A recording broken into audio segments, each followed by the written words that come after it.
I'd love their chances. I think Shady McCoy is the man that you should go and get. I think that Le'Veon Bell is obviously better and younger, but would cost considerably more. I don't think that's the case with Shady McCoy.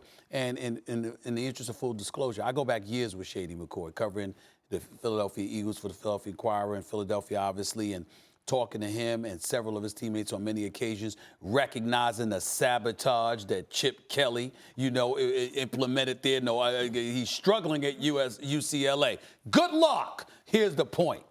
The point is, Shady never wanted to leave. No. Shady never. Now we know he can. Now we know he can ball. We know what he can get them. We know, there we go. Glad to have you here with us as well. My bad. I'm sorry. Victor Cruz in the house.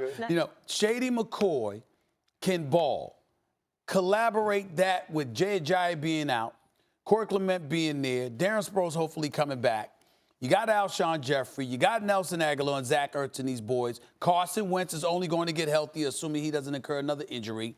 I love Shady McCoy because not only is he evasive and can run the football, I think he's an exceptional pass catcher out of the backfield that can do some things in a Doug Peterson offense that he couldn't do with McDermott in Buffalo. I love the idea of Shady McCoy back in Philadelphia, and I hope they get him. Shady McCoy would be a great pickup for them. They need a running back. You're right. He can catch passes. He can do a lot of stuff. He's always been like, if he's not, I mentioned this about Des Bryant, if he's not in the top tier, then he's the first guy of the next tier. He's a very talented guy throughout his career. I don't think Le'Veon Bell is going to be expensive as people think he'll be. What are you going to get him for? 6 games, 8 games?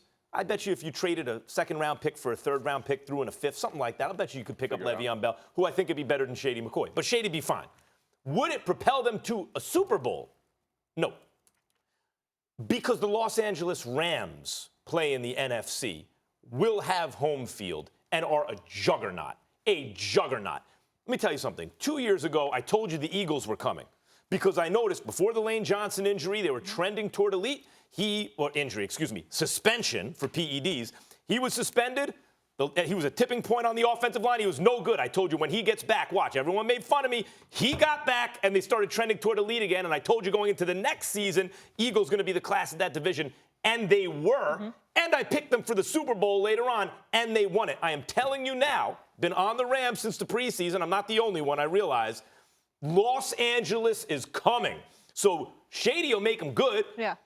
Make them better. They'll get it together anyway. They're intrinsically an excellent team, the Eagles. They're going to get better and better as the season goes on. The running game's been so banged up. They don't have LeGarrette Blount. They ain't going to beat the Rams. I think Shady McCoy is definitely the type of running back that the Philadelphia Eagles are looking for right now. They need that balance. They haven't gotten it all season long. And I think Shady brings that, along with his skill set outside of the backfield, catching passes in open space, and the things he can do with the ball, we already know. But will it propel them to a Super Bowl? I do not think so. For that same reason, Max, the Los Angeles Rams are for real. But Philadelphia has a lot more issues than just the running game. Like what? They've been coughing the ball up. They've been inconsistent moving the ball down the field through the air. They just haven't been able to build that continuity that we've accustomed to seeing them last year, where they averaged over 27 points a game and things like that. Is that from the Wentz layoff, you think? I think that has something to do with it in the earlier part of the season. But even in his return, that first game was really good against, I believe it was the Indianapolis Colts. But after that, he's been a shell of himself, mainly because of that running game, because that hasn't been consistent. And I think Shady McCoy provides some level of consistency. And to your point, Stephen A., he shouldn't have left Philadelphia from the beginning. That whole thing for Kiko Alonso and things like that. That was. Well, let's also keep in mind that he takes a lot of pressure off for Carson Wentz. Because as Carson Wentz is trying to work himself back into the condition that he was in prior to going down with that injury late last season. Ironically enough, in Los Angeles against the Rams was when he incurred that injury. The bottom line is that if you got a guy like Shady McCoy to dip and dunk the ball to, that's going to help you immensely. I think a lot of the problem with the team, and I know it's boring to say because it's not the sexy topic and it's hard to see what's going on. The line play, both sides of the ball has been substandard. Been getting a little better, but for most of the season, early in the season, it's been substandard compared to last year. The offensive line's getting pushed around. I know Peters has the hamstring. Who knows where he is with that? Lane Johnson's getting pushed around. That's not like those guys, but it's been happening. I mean, it happens. And the defensive line really hasn't rounded into form. So when your line, listen, football, I don't care how much it changes. Give me the line of scrimmage. Which team is dominating the line of scrimmage? If you're being dominated both sides of the ball there, then Carson Wentz helps tread water, helps just keep your head above water.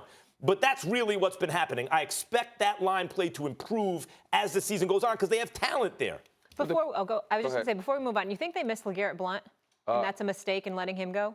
Absolutely. I think, especially down there in that green zone, in that red zone, where you can just turn around and hand it to him, and he can just barrel in there with his big size and frame and get in that end zone and score touchdowns for them when they need it most and provide that balance and keeping defenses off kilter. I think they miss him the most. But to answer the question, does this propel them to the Super Bowl? Absolutely. I don't think so. It's not enough. It's not enough. Well, we could say it's not enough. I'm of the mindset the Rams deserve to be the favorite if the road to the Super Bowl has to go through L.A. Correct. You know, I'm thinking along those lines, and it doesn't matter who anybody gets. I think they should be the favorites if their road has to go through L.A.